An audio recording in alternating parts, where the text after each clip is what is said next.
মানুষের প্রথমে আসলে রমজানের দিকে পোশাক আশাক কেনাকাটা করে, ঠিক আছে, কিন্তু আমাদের ইলেকট্রনিক্স পণ্য হচ্ছে লাস্টে হয়তো বা আমাদের সেল হবে, আমরা আশাবাদী। কিন্তু বর্তমানে আমাদের আজকে 19 রোজা যাচ্ছে, খুবই বাজে অবস্থা যাচ্ছে আসলে, মানে সেল বলতেই নাই। যে জায়গায় আমাদের পার ডে ইনশাআল্লাহ আগে সেল টেল হতো আপনার 30+, হ্যাঁ, তো এখন হচ্ছে আমাদের 5,000 টাকা সেল করতে খুব কষ্ট হয়ে যাচ্ছে, ঠিক আছে।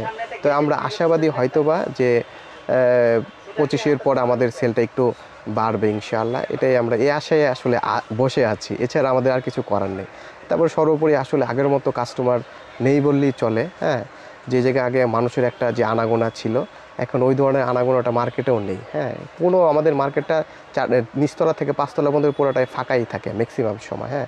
ধরেন আসরের পরে আমাদের মার্কেটে কোনো কাস্টমারই থাকে না, হ্যাঁ। তো যা মানে সকাল থেকে একটু আসর পর্যন্ত থাকবে, পরে আসরের পরে সবাই যার যার বাসায় ইফতারের জন্য চলে যায়, আর কাস্টমার আমরা চোখে দেখি না বললেই চলে। হয়তোবা আমরা ওইটাই গেস করতেছি যে দেশের পরিস্থিতি অ্যাকচুয়ালি ভালো না, ঠিক আছে। হয়তোবা যদি দেশে নির্বাচন হয়ে যায়, নির্বাচনের পরে হয়তোবা একটা সরকার গঠন করার পরে আমাদের ব্যবসা হয়তোবা আগের জায়গায় চলে যাবে, আমরা এ আশায় আছি, এছাড়া আমাদের আর কিছু করার নেই। ওয়ালটন আবারও মিলিনিয়ার অফারে ওয়ালটন ফ্রিজ কিনে আপনিও হয়ে যেতে পারেন মিলিয়নিয়ার। মিলিনিয়ার ছড়াছড়ি দেশ জুড়ে, এটা শুধু ওয়ালটেনই পারে। সামনের প্রত্যাশাটা আসলে দেশে যতক্ষণ থেকে আপনি একটা নির্বাচিত সরকার না আসবে, হ্যাঁ, হয়তোবা সব অর্থনৈতিক সমস্যাটার সমাধান হবে না, আমি যেটা গেস করি। হ্যাঁ, নির্বাচন হওয়ার পরে এগুলো হয়তোবা ঠিক হয়ে যাবে। এর আগে আমরা এই লসের মাধ্যমে দিয়ে আমরা এই দিনটা পার করতে হবে। যেমন আপনাদের সরকার, আপনাদের প্রধান উপদেষ্টা আপনার আশ্বাস দিয়েছে হয়তোবা এই বছরের লাস্টের দিকে ডিসেম্বরের মধ্যে নির্বাচন হয়ে যাবে।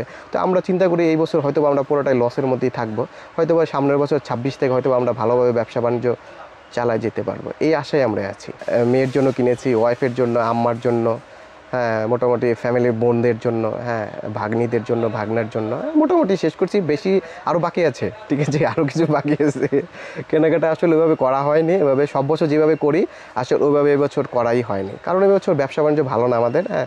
কোথায় করবো বা কীভাবে করবো, হ্যাঁ। আর তারপরে হচ্ছে আপনার জিনিসপত্র প্রচুর দাম এবছর। মার্কেটে যে যাই, আপনি যে বসুন্ধরাতে দেখলাম যেসব আমার বাচ্চার জন্য ড্রেস কিনতাম, আপনার যেসব ড্রেসগুলো ছিল আপনার 4,000 5,000 টাকা, ওগুলো এবার আপনি 10-এর উপরে দাম যাচ্ছে, বা 10-এর 8-এর 9-এর নিচে দিচ্ছে না, প্রায় ডাবলের দিকে চলে গেছে এবছরের দামগুলো, হিউজ দাম, ঠিক আছে। তারপর পাকিস্তানি যে ইয়াগুলো ছিল, 3 পিসগুলো ছিল, আমার ওয়াইফের জন্য কেনাকাটা করতাম, ওগুলো যেগুলো 5,000 টাকা ছিল ওগুলো 7,000 8,000 এই ধরনের হয়ে গেছে।